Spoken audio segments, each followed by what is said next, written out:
નમસ્કાર મિત્રો, હું છું નિશાન ઠક્કર, આમ આદમી પાર્ટી કાર્યકર્તા. મિત્રો, આજે આપણે જોઈ રહ્યા છીએ ભાટ ગામ પર આવેલા સાબરમતી નદીની ઉપર આવેલા બ્રિજની હાલત, કેટલી ગંભીર હાલતમાં બ્રિજ છે અને કેટલા લોકો હેરાન પરેશાન થઈ રહ્યા છે ખાડાઓના કારણે. અને આ બધો ભાજપનો ભ્રષ્ટાચાર ઉગી નીકળ્યો છે, ફાટી નીકળ્યો છે. શું એટલો બધો વરસાદ હતો કે અહીંયા આગળ લોખંડ અને સિમેન્ટ પર ધોવાઈ ગયા અને રોડની ને પુલની હાલત થાય. એટલો બધો વરસાદ હોય તો મિત્રો કમલમની અંદર કેમ પાણી નથી પડતા? ભાજપના ધારાસભ્યોના ઘેર કેમ પાણી નથી ભરાતા? સાંસદ સભ્યોના ત્યાં કેમ કોઈ તકલીફ નથી પડતી?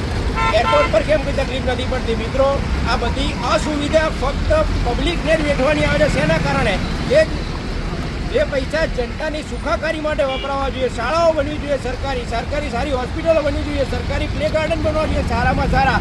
એની બદલે એ રૂપિયા આ ભાજપના ભ્રષ્ટાચારી નેતા અને એને મળતિયા અધિકારીઓ ખાઈ જાય છે. અને આજે આ બ્રિજની હાલત છે અને આપણા જનતાના ટેક્સના રૂપિયામાંથી એ લોકોના ઘર ભરાય છે, એ લોકોના પગાર ભરાય છે, એ લોકોના ખિસ્સા ભરાય છે. તેમ છતાં એટલા રૂપિયા એ લોકો ઘરે લઈ જવા છતાં પણ આપણને અસુવિધા ઊભી થઈ રહી છે અને આપણે જે હેરાનગતિ મુશ્કેલીનો સામનો કરવો પડે છે તે બિલકુલ એકમાત્ર આની જવાબદાર ભારતીય કડદા પાર્ટી છે, ભારતીય લુખા પાર્ટી છે.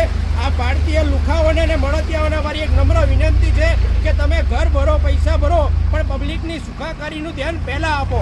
તમારા મુખ્યમંત્રીને પણ અમે કહેવા માગીએ છીએ કે તમારા માણસો રૂપિયા ખાય છે, તમે પણ રૂપિયા ખાવ છો. અમે જાણીએ છીએ, જનતા પણ જાણે છે, પણ હવે હદથી વધારે થયું છે. જનતાના ખિસ્સામાંથી કાઢીને પૈસા ખાધા ત્યાં સુધી વાંધો નથી. જનતાની કિડની વેચવાનો વારો આવે ત્યાં સુધી આપણા અધિકારીઓ આ હદ સુધી જઈ રહ્યા છે. તો આપ સૌને મારી એક નમ્ર વિનંતી છે કે ભાજપ સરકારના સુપર સીએમ અને ડમી સીએમ જરાક થોડું ઘણું પબ્લિક તંત્રમાં પણ ધ્યાન આપશો અને પબ્લિકની સુખાકારી મળી રહે તેવા આપ થોડાક નિરાકરણ કરશો. જય હિન્દ, જય ભારત મિત્રો.